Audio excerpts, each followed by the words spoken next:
ఏర్పడి 12 సంవత్సరాలైంది। ఈ 12 సంవత్సరాల్లో మేము ఎప్పుడు కూడా ఒకటే మాట అన్నాం, జై తెలంగాణ జై ఆంధ్ర అన్నాం। తెలంగాణ ఎంత బాగుందో ఆంధ్ర కూడా బాగుండాలన్నాం। నేను ప్రత్యేకంగా లోక్సభలో నిలబడి ఆంధ్రకు ప్రత్యేక హోదా కూడా ఇవ్వాలని అడిగిన। మేము తెలంగాణ వాళ్ళం ఎప్పుడు కూడా పక్కోంది గుంజుకోవాలని చూడం, పక్కోడు బాగుంటే మా కళ్ళు మండై, మేం బాగుండాలని కోరుకుంటాం తప్పితే పక్కవాడు చెడిపోవడాలని ఎప్పుడు కోరుకోలేదు।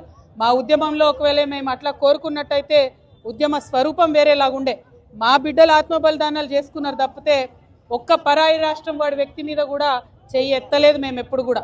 ఆ విషయాన్ని దయచేసి పవన్ కళ్యాణ్ గారు గుర్తుపెట్టుకోవాలి। ఆనాడంటే మీరు సినిమా యాక్టర్ ఏమన్నా నడిచింది, ఇవాళ మీరు డిప్యూటీ చీఫ్ మినిస్టర్, మీరు ఆంధ్రప్రదేశ్ యొక్క ప్రజలను దేశవ్యాప్తంగా రిప్రజెంట్ చేస్తారు, మీరు మాట్లాడే మాటలు కూడా మీ ప్రజలకు ఆపాదిస్తారు। కాబట్టి జాగ్రత్తగా మీరు ఆలోచన చేసి మాట్లాడాలని నేను పవన్ కళ్యాణ్ గారిని కోరుతున్నాను।